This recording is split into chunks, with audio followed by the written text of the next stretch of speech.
What's up mga bar? Panibagong gabi, panibagong biyahe kay Joyride. So tara, samahan niyo ako, kukuha tayo ng ating booking kay Joyride.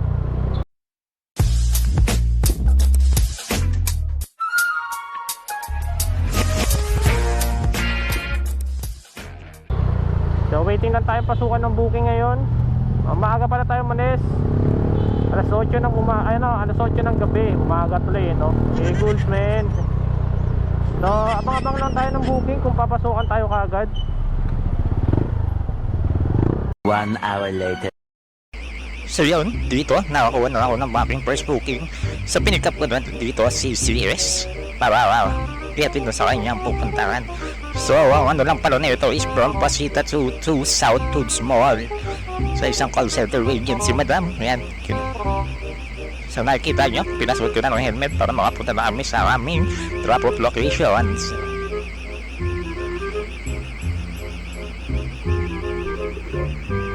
Later. So yun, malapit kami sa drop-off location ni Madam. Pwede drop ko na siya sa may bandang South Toots banda. Sa madali nga siya dyan, medyo mabilis na daw kasi siya. Yun nabot na yung helmet sa akin. So yun, okay na. Thank you Madam sa pagbukay dyan. So ayun, tamang grapang lang. Nakakuha na pala ako na aking second booking dyan. So medyo mula yung pick up location ni Sir dyan. So pero pinunta ako pa rin kasi ilang beses na pumasukan yung booking niya. Wala atang kumukuha ng ibang rider. So kinuha ko na para makapunta na si Sir sa kanyang pupuntahan. So ayan, kinuha ko na si customer para yatin na sa kanyang drop off location. So hindi ko na nga nabidyoan dyan si Sir, kaya pinas forward ko na lang. So ayun, habang papunta na ako sa aking next booking. So tamang chill ride muna tayo dyan mga par.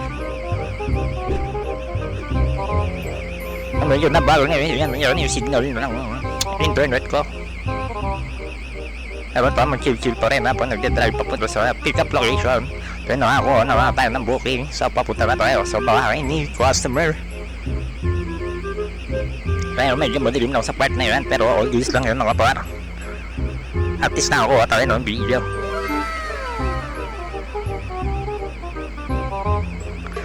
Kaya nagtanong po nga dyan si Wes sa akin kung mapaghatid na ba ako sa Northgate. So from Olympia 1 to Northgate, Alabang sa Pote Road pala yan si ma'am. So wow, yan ang pinasakay ko na. So tanong ko siya sa akin kung nakakapag-drop na ba ako doon. So sabi ko, oh ma'am, maraming beses na. So siguro sinisigurado niyo muna kung alam ko yung location. Kaya malapit na buwaba yun si ma'am. Pinasword na yun kasi almost traffic namang gabi na yun. Sa Muntinlupa pa, always naman. So wow, pinag-drop ko na si ma'am. Magpaturo pa ako paano tanggalin kasi hindi matanggal ni ma'am. A few moments later. So yun naman, pinas-forward na natin kasi isimuwi muna ako ng Bawari bago ulit magsimula. Kumain muna ako sa Bawari. Kaya na ako, naulit ako ng booking. Pinas-forward ko na kasi natin namin dyan yung kasama ni Brotherhood. Nag-book din kasi ng Joyride, so ang tagal mag-accept. Kaya yan, pinas-forward ko na. So nagtatanong nga pala si John kung magkano yung binigay sa intercom ko. Siyempre sinagot ko at pinamang kwento lang muna tayo dyan. Para malibang-libang siya po hinantay namin yung jowa niya. So girlfriend niya yung yung sasabi sa kabilang Joyride event na namin. So kung doon nga pala yung nakikita niyo yung ila sa may bandang likod ay yung jowa ni Brotherhood. So yan, tamang kwentuhan lang namin dyan.